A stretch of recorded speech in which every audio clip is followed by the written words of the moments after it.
17 years na akong gym owner, pero pakiramdam ko, hindi pa rin ako credible na magturo doon sa ibang tao pagdating doon sa finances nila, di ba? Kasi gym owner lang naman ako eh. Pero kung yung 17 years ko ay kulang pa parang maging katibayan ng success ko, bakit hindi natin tignan yung mga kapatid natin na Filipino-Chinese? Panoorin niyo po to. Gandang araw po, ako po si RP ng Gym Depot. So, doon sa mga dati na nakakapanood ng video ko, makikita nyo na 17 years na akong gym owner. So, nagsimula ako sa isang maliit na gym. Pakita natin yung maliit na gym sa bahay ko. So, 2008, nagtayo ako sa garahe namin ng isang maliit na gym, 30 square meter na gym. Literal na garage gym kasi sa garahe lang namin sinimulan yun. So, wala akong plano. Hindi ko akalain na magiging malaki na kagaya nito. So, from 30 square meter na gym, nakapagsimula kami, 2008, 2013, yung kauna-unahang warehouse gym sa Pilipinas, yung The Gym Republic, Cavite City, pakita natin. So, 1,200 square meters yan. From 30 square meters, nagkaroon tayo ng 1,200 square meters na warehouse gym. Kauna-unahan sa Pilipinas siya. Then, nasundan ng The Gym Republic, Tarlac City, isang 1,000 square meters na gym. At The Gym Republic, Lipa City. So, isang 1,000 square meters na gym din uli. So, tatlon na po yung mga branches natin na malalaking mga gym. Okay. Pakiramdam ko kasi, as gym owner, as isang bilang negosyante, parang nakukulangan ako doon sa 17 years na experience ko. Paano ko napaunlad yung negosyo ko. Pero, para magkaroon ng credibility, yung mga sinasabi ko, ang kinukwento ko kasi is yung mga totoong nangyari sa buhay ko. So, personal experience itong naikukwento ko sa inyo na I hope makapulutan mo ng aral at malay mo, kung magagaya mo, baka sakasakaling maging katulad tayo ng kalabasan. Pero anyway, enough dun sa akin. So, ito kasi yung ang gusto ko ipunto. Nagsimula ako sa isang garage gym. Itong garage gym na to, minana namin magkapatid yung property. Okay. So, dito sa garahe na to, doon ako nagsimula nung kauna-unahang gym ko. 30 square meters. Fast forward, 2019, napunta na sa kapatid ko yung property na sinasabi ko. So, napunta sa kanya yung mana. Ako naman, may inutang na property sa tapat lang ng bahay namin. So, inutang ko to. So, tong inutang ko sa bangko na to, bahay siya, papakita natin bahay siya na nilagyan ko ng gym. Okay. So, bakit ko ginawa yon? Kasi, ang naging role model sa akin kasi is yung mga kapatid natin na Filipino-Chinese. Diba? Bakit? Kasi naisip ko, isa sa mga reason bakit sila successful sa buhay, karamihan sa kanila, ang negosyo nandoon din kung saan sila nakatira. Usually, sa first floor, parang warehouse, restaurant, tindahan, di ba? Tapos sa second floor o third floor, doon sila nakatira. So I was wondering, bakit ganun yung sistema ng mga kapatid natin na Filipino-Chinese? Na-realize ko kasi, ito kasi, palibasa siguro dahil matanda na ako, hindi to itinuro sa eskwelahan. And I hope by this time, na ituro na sa eskwelahan to. Okay. So ano yung natutunan ko sa labas ng eskwelahan na hindi itinuro sa school, na kaya pala ginagawa ito ng mga kapatid natin na Filipino-Chinese kasi mas tipid sila at mas praktikal. Bakit? Uutangin nila usually. Maaring hindi sa bangko kasi may mga chamber of commerce sila. Pag minsan, sila nagtutulungan para umunlad sila. Sana, I hope, meron din ganun ng mga Filipino. So, anyway, uutang sila ng pera. Ngayon, yung pinagkautangan ng pera, ibibili ng property yon. So, may first floor, may second floor, or may third floor. Okay, sa first floor, naandun yung negosyo nila. Sa second floor, naandun yung bahay nila. Bakit? Kasi tinan mo to.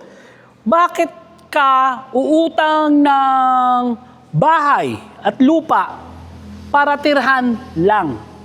Tapos, bilang negosyante, it's either bibili ka uli ng separate na property para doon mo itayo yung negosyo mo or uupa ka. So dalawang option mo, bilhin mo or uupa ka. So dalawang properties yung pinag-uusapan natin. Isang bahay at isang lugar kung saan ka nagninegosyo. Pero bakit hindi pagsabayin mo na lang? So ano naman ngayon ang kabutihan kung sakasakali na pag-iisahin mo yung bahay at negosyo mo? Okay, umutang ka. Katulad ng ginawa ko, umutang ako sa bangko. Pero ako kasi, kinakabahan ako na baka hindi ko kayanin mag-isa ang pagbabayad doon sa utang na yon. So ganun yung nakita ko doon sa ginagawa ng mga Filipino-Chinese, di ba? Umutang, pero ngayon, yung pinangbabayad nila sa utang nila galing sa kita nung negosyo nila. Kasi ganito yun. Sabi ko, di ba? It's either bibilin mo or uupahan mo yung place ng negosyo mo. So kung uupa ka, palabas ang pera honestly. Ang upa ay palabas na pera yan. Kahit ilang taong ka mangupahan, hindi magiging sa'yo yung property na to. So ngayon, kung may budget ako, kunyari let's say 50,000 pesos yung budget ko sa upa para sa isang commercial na lugar, di ba? Why not? Umutang na lang ako ng property na may bahay at lupa. Ngayon, yung budget ko para doon sa upa, baka konti na lang ang idadagdag ko doon para mahulugan sa bangko kasi mas malaki yung bayad sa bangko na buwan-buwan kumpara sa upa. Usually, ganun talaga. Eh, di ba, meron ka pang isang property rito na sinasabi ko na tinitirhan mo. So, pwedeng inutang mo din to eh. So, imbes na yung pambayad mo ng monthly sa inutang mo na bayad lupa, at magkahiwalay pa doon sa inuupahan mo, bakit hindi pag-isahin mo na lang? Ang kagandahan kasi nito, yung kung bahay at lupa lang ang inutang mo at wala kang nilagay na negosyo doon, ikaw 100% ang nagbabayad dito. Yung kinikita ng negosyo mo, dito mo pa dinadala pambayad, di ba? Pero kung nandun na yung bahay mo sa taas at nandun sa baba yung negosyo mo, yung combination ng monthly amortization mo sa bahay at monthly na upa mo doon sa pwesto mo, kung pag-iisahin mo yan, baka sobra pa. Baka sobra pa yan na pambayad sa monthly amortization kung pagsasabayin mo. So ngayon, yun yung ginawa ko. So ito, 2019, umutang ako sa BDO. Okay. So controversial to kasi marami pa rin Pilipino ang hindi nakakaalam. Kaya tayo nagbablog ng ganito, na pwede ka kasing umutang sa bangko nang kahit wala ka pang original na ari-arian na bahay at lupa. Ang daming nagko-question doon, di daw nagpapahiram ang bangko ng ganon. Pero misconception po yun. Ang totoo, papahiramin ka ng bangko kahit wala ka pang sariling bahay at lupa na ang gagamitin mong collateral is yung bibilhin mo pa lang na property. Walang pinagkaiba yan sa uutang ka ng kotse. Pag uutang ka ng kotse, hindi yan kailangan may sarili ka ng kotse para pautangin ka, di ba? Anong ginagawa ng bangko? Yung mismong kotse na bibilin mo, yun yung magiging collateral. Yun yung magiging subject of mortgage, di ba? So ganito rin yun. Kunyari, wala kang property pa at gusto mong umutang sa bangko. Yung gusto mong bilhin na property, pwede mo kausapin yung seller na, oy seller, willing ka ba na i-bank loan ko to? Diba? So kung pumayag siya sa bank loan, si seller na ngayon at si bangko ang mag-uusap kung maa-aprobahan ka. So ganoon na nangyari sa akin, na-aprobahan ako. Si bangko at si seller ang nag-uusap. So si bangko, na-approve ako na pwede kong utangin yun. So sila kumausap kay seller, igagarantiya ngayon ni bangko. Magbibigay ng letter of guarantee si bank na, okay, seller, once na mai-transfer mo yung titulo sa pangalan ni buyer, sa case ko, ako, ibibigay ko sa iyo full payment. So ito, hindi dadaan sa iyo yung pera. So si bangko at si seller na ang mag-uusap at magbabayaran. So to cut the long story short, naiutang ko way back 2019. Pakita natin yung loan natin, yung email ng bangko na na-approve tayo way back 2019. And 2024, natapos kong bayaran 5 years to pay. Pakita rin natin na natapos na ako dun sa pagbabayad. So 5 taon lang na binayaran ko yung property na yon. Pero ito, yung property na to, hindi lang naging bahay. Diba? Naging gym din siya. Doon din ako nagnegosyo. Pakita natin. Nagkataon lang na medyo malaki-laki ng konti yung space, kaya nandun ako sa garahe. Hindi katulad kung yung property, lupa lang talaga siya, tapos nagpatayo ako building, baka ang ginawa ko doon, nilakihan ko yung first floor, lahat yung gym. Second floor, nandun yung bahay ko. Diba? Mas practical yun. So, ito yung lesson learned. 5 years na nagbayad ako ng nasa around 40,000 pesos monthly amortization, sa awa naman ng Diyos, sa loob ng 5 taon na bayaran ko. Maaaring hindi ganun kalaki yung kinikita nung gym ko na yon, pero konti na lang ang idinadagdag ko pagdating do sa mga buwan na kulang yung pambayad ko or yung kita ng gym. Tingnan mo to. Yung bahay ko, nasa around 40,000 mahigit yung bayad ko sa bangko. Samantalang kung uupa ako dito sa Cavite City, ng ganun kalaki, na may garahe, na kasya 2 sasakyan, siguro mga around 15,000 pesos ang upa ko. Mga ganun, 15,000. Ngayon, yung maliit na gym ko na yon, around 15,000 pesos din ang upa. Diba? Imagine, uupa ako ng bahay ko, 15,000, uupa ako ng negosyo ko, 15,000, 30 million. Upa itong pinag-uusapan natin. Samantalang, nung umutang ako sa bangko, at naaprubahan ako ng bangko, 40,000 lang ang babayaran ko sa loob ng 5 taon, ha? Gawin mo 10 taon yan. Baka mamaya, halos kalahati na lang, no? Baka 25,000 na lang. Okay, ilagay natin sa 5 taon. Di mas malaki pa rin ang babayaran ko. Kasi bakit? Kasi kung uupa ako, 15, 30,000 lang ang upa ko. Samantalang pag umutang ako, 40,000 yung babayaran ko. Pero ito, wait, there's more. Yung 30,000 na babayaran ko sa upa ko, kahit habang buhay pa akong umupa dyan, hindi mapupunta sa akin yung property. Di ba? Samantalang kita mo, sa 40,000, nagdagdag lang ako ng 10,000. After 5 years, akin na yung property. Di ba? Pero kung ako lang na ang magbabayad ng property na yun, ang lalabas doon, tapos walang negosyo, no? Yung 15,000 na allocation ko for rental, kailangan ko pang bunuin yung 25,000 pesos na yon para pa idagdag ko doon sa pambayad sa utang sa bangko. 25,000. Samantalang ngayon, kumikita yung gym, 15,000 mahigit ang kayang i-allocate. Bakit? Kasi kayang kumita ng gym. Sigurado naman ako, kayang kumita ng gym ng mahigit 15,000 pesos. Bakit? Kasi yung ganong kaliit na gym, kaya niya kumita ng 500 pataas.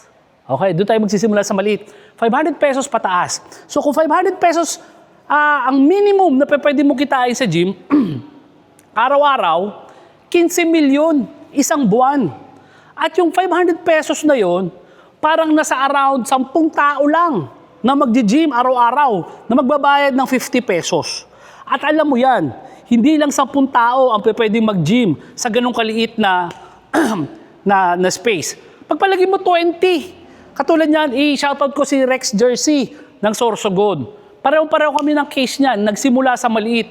Namura nga ako niyan di ba? Sinasabi ko, minura ako niyan. Pero in a good way. Bakit? Kasi napanood niyo yung video ko. Nag-start siya ng maliit na gym. Sabi ko kasi, mga around 500 minimum. Sabi niya, PI, Sir RP, sabi mo 500 pesos lang yung kikitain sa gym. Pero kumikita ako between 1,000 to 1,500 araw-araw ngayon sa maliit na gym. So imagine mo kung ganun kalaki, kung 1,000 a day, yung kinikita ng gym mo, sarili mo yung property, 30,000 yun, isang buwan. Diba? Yung 30,000 na yun, pwede mo 100% i-allocate na yun. Huwag mo nang pagkakitaan kasi may trabaho ka naman, di ba? So i-allocate mo panghulog. So yung dating 15,000 na upa mo, magiging 10,000 na lang idadagdag mo doon sa 30,000. Di ba? Napaliit pa. So yun doon ko na-realize, wow, ang ganda ng sistema ng mga kapatid natin na Filipino-Chinese. Di ba? Kasi hindi na kailangan magkahiwalay na lugar. Pinag-isa na lang nila. Pero ito yung tandaan nyo, yung pinaka-importante na pwede mong gawin Sasabihin ko pagkatapos nitong proof of completion natin. Itong mga nasa likod na to is para kay Sir Melvin ng Pulanggi Albay, kung di ako nagkakamali. So, in order niya is package D, tapos naka-customize yung yung upholstery niya na into brown. So, ito kagandahan kay Sir Melvin. So, nagtayo siya nung gym sa Pulanggi Albay, sarili niya yung property. At doon din sila nakatira. So, perfect example, ito, nung sinasabi ko na nagiging wise ka. Di ba? Kasi ganito yun eh. Ito yung pinaka-importante doon na pwedeng mangyari, lalo na kay Sir Melvin, di ba? So, ang mangyayari kasi niyan, kung inutang man niya yung property na yun, mababayaran niya yung property na yun nang hindi siya naghihirap. Kumbaga, yung negosyo mismo ang nagbabayad ng utang niya, hindi ikaw. Di ba? Kasi, timo kung nagtatrabaho tayo at ang source of income natin ay trabaho lamang, syempre, ang magbabayad sa utang, sweldo natin na galing sa bulsa natin, pambayad doon sa utang. Pero sa case ni Sir Melvin, kung inutang niya yung sa bangko pangpapagawa at pambili ng property na yan, hindi sa pera niya, sa sarili niyang bulsa manggagaling. Doon na sa negosyo niya nanggagaling yung pambayad. Diba? Pero ano yung pinaka-importante? Diba? Sabi ko, ano yung pinaka-importante na pwede natin matutunan dito? Pinaka-importante natutunan natin dito, una, pwede pala na makautang tayo sa bangko kahit wala tayong existing na property. At ang bibilin natin property, yun pa lang ang isasanla natin sa bangko. Pangalawa, pwede pala tayo magtayo ng negosyo sa baba, sa taas, doon tayo nakatira. Nakakatipid na tayo, practical pa. May pagkakataon pa na baka lumiit pa yung gastos mo dahil doon sa ginawa mo. Bakit? Kasi pwedeng yung negosyo mo mismo ang 100% na magbayad ng utang mo. Diba? Easy. Ganun sila. Kaya bigla-bigla at kaya sila successful sa buhay. Practical. Pangatlo, ito yung pinaka-importante sa lahat na pwede natin kapulutan ng aral. Kung nagawa mo to, naging successful ka sa isang venture na umutang ako sa bangko, pwede palang umutang. Nagpagawa ako ng bayat lupa na may negosyo, naging successful ka doon. Kapatid, ano ngayon ang pipigil sa'yo para ulitin ang proseso na to? Diba? Just imagine, kung nagsimula ka ng bata, pero hindi pa rin late kung magsisimula ka ng matanda na. Ito kasi may direksyon na yung buhay mo. Alam mo na kung anong gagawin mo. Kung ngayon, nasa 30 ka na, 40 ka na, at kahit 50 ka na, at wala ka pang sariling bahay at lupa, baka ito na yung pagkakataon na pwede kang magkaroon nang hindi ka matatakot. Kasi yung negosyo mo mismo ang magbabayad doon sa utang mo na yun, di ba? Pwede pala yun.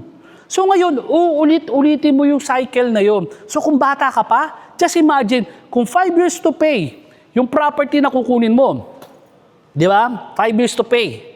At after 5 years, nabayaran mo na. 25 years old ka ngayon, kumuha ka ng property, after 5 years bayad na, 30 ka na. Di ba? Pero guess what? Di ka titigil doon. 30 ka na, may isa ka ng property. Bakit hindi ka pa uli umutang ng isa pa? Okay? Yung uutangin mo property, hindi mo na ngayon titirhan yun. Ang pwede mong gawin doon, ulitin mo yung proseso. Yung ilalim, negosyo. Kung successful ka sa gym business, gawin mong gym. First floor. Second floor, gawin mong paupahang bahay. Di ba? So ngayon, 100% na nung property. Kasi nung una, yung 50% lang, yung first floor lang ang napapakinabangan mong kumikita, di ba? Pero doon sa second property mo, yung first floor, kumikita. Yung second floor, kumikita. Di ba? And ito ngayon yun. Kung kumikita ka, let's say, again 40,000 pesos doon sa original na inuhulugan mo dati. 40,000 pesos at 100% binabayaran nung gym. At the same, 40,000 pesos din kumikita yung ilalim mo. Pero yung taas ngayon, pwede kumikita ng tag 10,000 pesos. Dalawang apartment ay ilalagay mo. So 60,000 pesos na ang kinikita nito. Pero wait, there's more. Di ba? Meron ko pang original na property na bayad na. Iko-combine mo ngayon yung 60,000 pesos na kinikita nito at 40,000 pesos na kinikita ng original, 100,000 pesos, ibabayad mo lahat yun sa utang sa bangko. Pero guess what? Hindi ka naaabutin ng 5 taon. Bakit? Kasi instead of paying 40,000 pesos, kaya mo na magbayad ng 100,000 pesos na monthly amortization. So, pagpalagay natin, nahati na lang sa dalawa. From 5 years, naging 2.5 years na lang ang bayaran do sa pangalawang property. Just imagine, nagsimula ka ng 25, natapos ka ng 30, magsisimula ka uli ng 30 ng utang, matatapos ka 32 years old and a half. And guess what? Natapos ka ng 32 years old and a half, titigil ka ba dun? Hindi rin. So may 2 properties ka ng bayad, di ba? So ganun ka kalakas sa loob mo, pwede kang umutang uli. Pero this time around, 2 properties na yung uutangin mo. Di ba? Kasi may 2 ka ng existing eh. So yung 2 properties na uutangin mo sa bangko, kikita uli ng 100, ng 60, 180,000 plus 40,000. Doon sa original mo, 240,000 ang pwede mong i-allocate as monthly amortization. And guess what? Baka hindi ka na abutin ng 2.5 years. Baka 1 taon lang, bayad ka na doon sa original na utang mo. Di ba? So, hindi ka titigil. So, biro mo 35 years old, may 4 ka ng properties. Paulit-ulitin na yung cycle. Ito yung how I wish na itong mga bagay na to, tinuturo na sa school noon. Unfortunately, natutunan ko to sa kalsada. Unfortunately, hanggang ngayon, di ko alam kung tinuturo to sa eskwelahan. At kung nanonood ka sa akin ngayon, at nag-aaral ka, kagagraduate mo, or nandun ka na sa punto na magre-retiro ka na sa buhay pero wala ka pa rin sariling property. Kapatid, pag-aralan mo maigi tong video na to, ulit-ulitin mo. Tingnan mo, baka to na ang solusyon sa problema mo kung paano ayusin ang financial planning mo or ayusin yung retirement mo. Kasi lahat ng ito, posible. Again, mahirap. Hindi po talaga madali. Nakita nyo ako na maliit versus malaki, pero hindi naging madali sa akin ang proseso.